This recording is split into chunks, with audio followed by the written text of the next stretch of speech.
address is in a particular locale or region. It's on a particular network. And then it's an actual host or an apartment or home on that network. So the IP address here is really two parts. It's the network and then the actual node or host on that network. The laptop, the workstation, the PC, the server, the printer, whatever. Now, here's the tricky part. How do I differentiate between what part of this is the network and what part of it is the host? And nowadays, with this particular 32-bit address, realistically, any one of these octets, this could be the network, or both of these could be the network, or all three could be the network nowadays. We need some kind of mechanism in place for the computer to know what's the network, what's the host. It also helps the network engineer to know that information as well. Let's talk about that next. It's really important now to look back a little bit of history. Remember that the people that were responsible for putting the internet together and coming up with this scheme of logical internet protocol addressing of a 32-bit number. You know, the internet was being used for research and for government uses and basically research facilities, colleges, universities. They really didn't even imagine the World Wide Web at that point, or they figured by that time some new addressing scheme would come about, but it really never happened. And of course, we're dealing with 32 zeros and ones, so obviously there's a finite amount of addresses that can be available. So what they did was to kind of help this process along is they broke up this string of 32 bits into what are called address classes. And within that IP address space of those 4 octets, you've got 5 classes. Class A, Class B, Class C, Class D, and Class E. And everything really kind of falls upon that first octet range. If we go back and look at our IP address, it's that first octet that helps determine which class these IP addresses are in. Now realize that in the beginning, these Class A addresses were all given out to the big kind of backbone companies of the internet. And then along came other companies like Microsoft, and they started grabbing up the Class B addresses. So there really aren't a whole lot of addresses left. As a matter of fact, if you go to a service provider, an ISP, you're probably going to get what's called a Class C address. And then you've got Class D and Class E. Class D is used for multicasting. Again, multicasting is really beneficial to sending information out to a group of people on the internet and addressing them as a group. For example, if you want to do video streaming, or you want to do web-based training, things like that. And then E is for experimental. We're really concerned with these first 3 ranges, A, B, and C here. And it really gets down to the number in that first octet. So if the first octet starts with a 1, is a decimal between 1 and 127, then it's a Class A address. As a matter of fact, it's going to be between 1 and 126. Technically, this says 127, but notice here it says the number of networks is 126.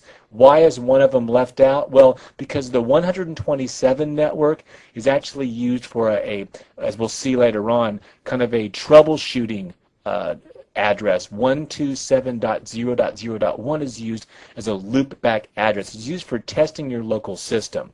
Now, how many octets are set apart to represent the network? Well, 1. Let's take a look at what I'm talking about here. Here's a Class A address. Why? Because the value of the first octet falls between 1 and 127. It's 12. So, according to the specification, the first octet is the network, and the remaining 3 octets, or 24 bits, represents the host. So, as you can see here, with a Class A address, I've only got a handful, 126, potential networks. But within each one of those networks, I can have a whole heck of a lot of hosts. 2 to the 24 power hosts. That's a lot. Now let's go back and look at that diagram real quick. It shows you here, since you're only using the first octet to represent a Class A network, that gives you the potential of 126. Again, we can't use 127, and it gives you per network. So for each one of these 126, let's say it's 126 different companies, different large corporations, each one of these corporations can have 16,777,214 hosts or nodes per network. That's a lot. Now, all of your modern operating systems and most of your applications can look at the value of this first octet. It can look at the bits, realize where the decimal falls, and it can know if it's a Class A, Class B, Class C, or Class D address. But another mechanism that we use mathematically to differentiate and to set apart this particular network is what's called a subnet mask. What we have here is a subnet mask, and this is a set of zeros and ones that kind of tells us which part of the address is the network portion and which part of the address is the host portion. And again, this is a Boolean algebraic process. We're not going to get bogged down in that. Just realize this. In your subnet mask, every bit that gets turned on represents the network. If the bits are turned off, that represents the host. So as you can see here, all 8 bits of the first octet of the 32-bit subnet mask are turned on. That basically tells the application that, you know what, all 8 bits of this first octet represent the network. Okay? This octet is all host, this octet is all host, this octet is all host. So the default subnet mask for a Class A address is going to be 255, first 8 bits, all network, .0.0.0. Another common address class that a lot of companies that are very familiar to you out there have is the Class B address. If the decimal value of the first octet is between 128 and 191, then it's going to be a Class B address. It takes the first 2 octets in the IP address to represent a Class B address. The possible number of networks in a Class B address is 16,384.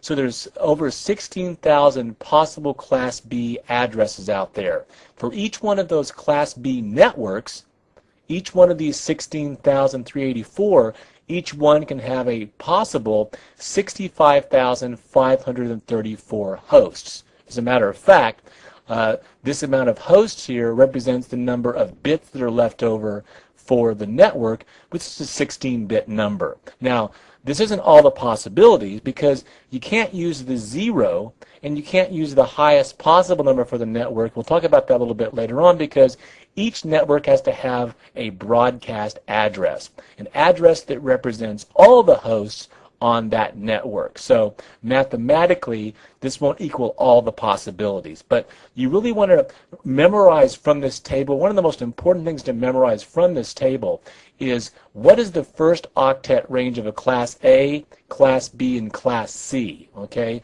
Class C falls between 192 and 223 in the first octet, and it takes 3 octets to represent the network. So if you're using 3 octets or 24 bits to represent a Class C network, that gives you a whole heck of a lot of networks. That's why the chances are, if you go to an ISP or a vendor, you're going to get a Class C, because why there's so many of them? Over 2 million of them. But for each one of these Class C networks, you've only got 254 hosts per network. Now think about it.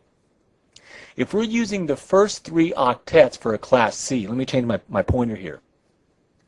If we're using the first 3 octets represent the Class C network, and I'm going to talk about this because it's so common, that only leaves us 1 octet or 8 bits for our host per network. Let's jump to a Class C example real quick. Here's a Class C address. How do we know that? Well, because of the value of the first octet. It's between 192 and 223.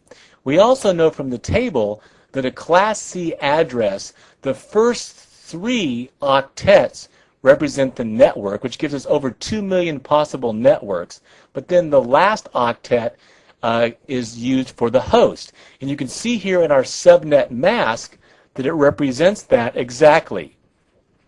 According to the mask, all 8 bits in the first octet, all 8